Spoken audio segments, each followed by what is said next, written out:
The Winged Dragon Raw Turbo Edition. We also have, oh man, these branded shenanigans are still cooking out here. It appears we have other meta too.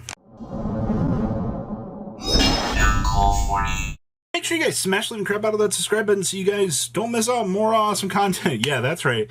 Phantom Knight Horus, 3 big balls, and the Kentucky Fried Chicken Monster of Death. The first thing I'm going to tell you is, this is impressive, honestly. I'm actually just happy to see that somebody found a way to use the Winged Dragon Raw.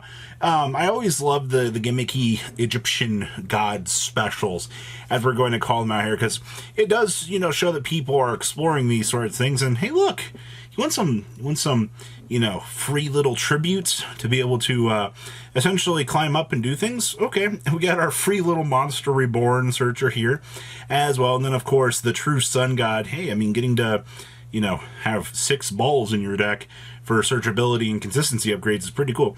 I also see we are playing the Sun God Unification down here as well. This is a very welcome addition. Honestly, the Winged Dragon Raw in this deck has a greater purpose that, it actually feels like it belongs here. Because obviously, Phantom Knight package is going to toggle you through your Fog Blades and your more standard stuff. And then to top things off, I mean, you have the Horus package helping you here, and, Guardian Slime just being the free little body that you want to see here. Outside of that, it's just a lot of control aspects, kind of wrapping up in a nice little bow for you here, getting you the chance to play the game. I mean, I genuinely am impressed. We don't see a lot of people really exploring with, this. I mean, I feel like the ball is about the craziest that you get anymore out here in terms of, oh, we're gonna try this. Yeah, sure. But for now, I like the idea here. Outside of that, I mean, if you want to try this out, I do recommend it. You would have a lot of fun, honestly. But just make sure, a lot of Winged Dragon Raw oddball cards you're going to need to make this thing work. Oh, hello, Branded, aka a control deck. Well, first of all, anytime some sort of massive back row is involved here, I feel like the decisive battle of Gundala has become more mainstream, as I feel like it should be here. My other biggest things are, hello, Jowgen. We have, I guess, reached the point, how fast can we abuse the Albion to drop a Jowgen onto the field, to create the systematic soft lock, to use decisive battle, to protect the Jowgen. Putting your opponent into that gridlock of only being able to do 1 to 2 things, while you use, the rest of your arsenal here, try to counterbalance and make sure you can do your thing, is pretty good. Now, I do see one interesting thing down here. Actually kind of catches my attention here. Evenly matched, Imperm, some of these slightly more annoying trap cards that can kind of ruin your day out here actually get checked by Wiretap. Why not Dark Bribe or something along those lines? Well, the thing with Wiretap is you don't have to worry about, your opponent, I guess, drawing into another stupid out. Yes, I mean, by playing Wiretap, yeah, you do put yourself losing to more options of Feather Duster and the random RNG cards that kind of come with that. But I feel like if you're playing a deck like this, you're 100% aware of what can happen to you while you're choosing to play this deck. And I do think the Wiretap does serve the better purposes of what you want it to do. But to be honest with you here, I like what I'm seeing. I like the idea that, we're using these control options, do our thing. The Branded Fusion opens up the doors to the power plays. And of course, who doesn't love Inspector Border? You get all the degeneracy handed to you in one deck. Centurion, da-da-da-da. Hi, King Calamity. Yeah, just another day in the office out here for the King Calamity Durgan Turbo. I'll be honest with you. At the current juncture that, this deck exists in, I am kind of curious to see what this deck will undergo with its next support here. You know, if they're going to actually choose to play the new support, or if, you know, if King Calamity, you know, continues to stick around, you know, will they adjust out? Probably not, honestly. This card's pretty good. I think, once again, this is the whole reason why this deck can stick anywhere as a meta chart. You take this card away, the deck goes poofy. Major things here. So we are playing Crossout Designators. This is, I can't even say this is pretty major. You want to make sure that, you know, you can stop, well, you know, whichever pesky hand trap is going to come to your day here. I do see we are on a 2 Veil or 2 Moonlit Chill, which is fine.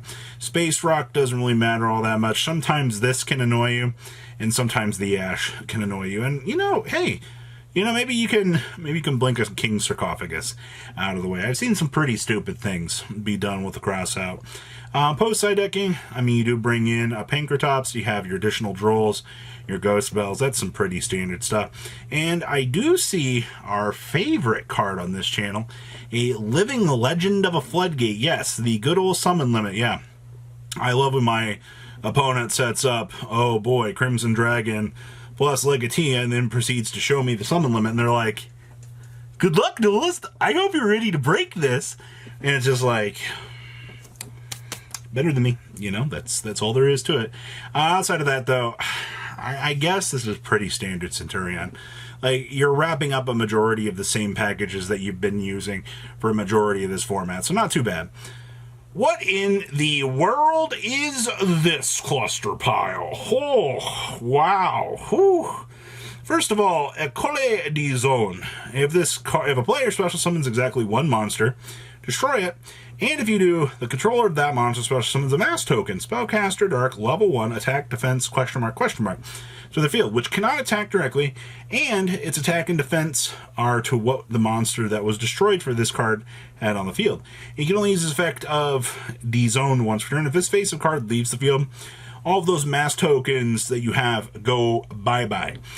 This is a pretty interesting, unique way to kind of deal with some of the more problematic cards that I feel like you might be running into, or, you know, blinking your opponent's possible starter here along the way. It's kind of cool. I also see here, hello, Borreload Ride. The fact we're playing this in here is, I guess, why are we playing Borreload Riot Dragon in here? I feel like there was stuff in the side deck that this duelist just chose not to incorporate and show in here. I also see we're playing a Time Wizard of Tomorrow in here as well. Like, there are some interesting choices down here in the extra deck and in this deck making process for this deck that I feel like leaves a little bit to be desired in here. You know what I mean? But I guess my other biggest takeaways for this are very, very, very interesting. You know, if you have any questions about this, please do leave them down below, because I'm quite curious to, you know, see the ideas and things that, you know, these duelists are playing. And yes, this list actually did play the Borreload Riot Dragon. Before you're like, wait, what? Yeah. All right, what's we got in here? Photons. You know, we're gearing up for the new Tachyon support. I'm personally really excited to, you know, finally have a reason to play, you know, triple Tachyon Transmigration. And, you know, maybe try out some interesting little stuff. This is probably by far one of the more interesting builds I've had the chance to see so far. You know, obviously, you know, Galactic Kuriboh. If you guys remember the duel that we had on here against the Kaito Duelist, this was quite an interesting little card, especially if you could get 3 of these into your hand to beam out the triple Photon Dragon on the stack. This card is definitely a lot better than I initially thought it was. You know, you figure like a mid-battle phase effect wouldn't really get you too far, but whew, wow, it actually does. We are actually playing Veilers in here for a hand trap. We are maximizing on the triple of this. We are playing triple Afterglow. You can make an argument to try 2 of this. I've seen some builds try to get a little bit more saucy in that department. I personally feel like either or works. Like, it just kind of depends on what you want to try in terms of deck build. You know what I mean? But 2 to 3, I think, is your preferred ratios.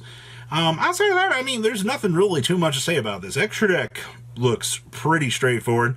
Maybe you could cut a full armored and try something else, but I don't really feel like that's something you want to kind of mess around with here. I think everything feels kind of straightforward for this. So what do you guys think? Please leave a comment down below. Tell me what you guys think, and I'll see your beautiful faces back here in a day, guys. Peace. Patrons, thank you.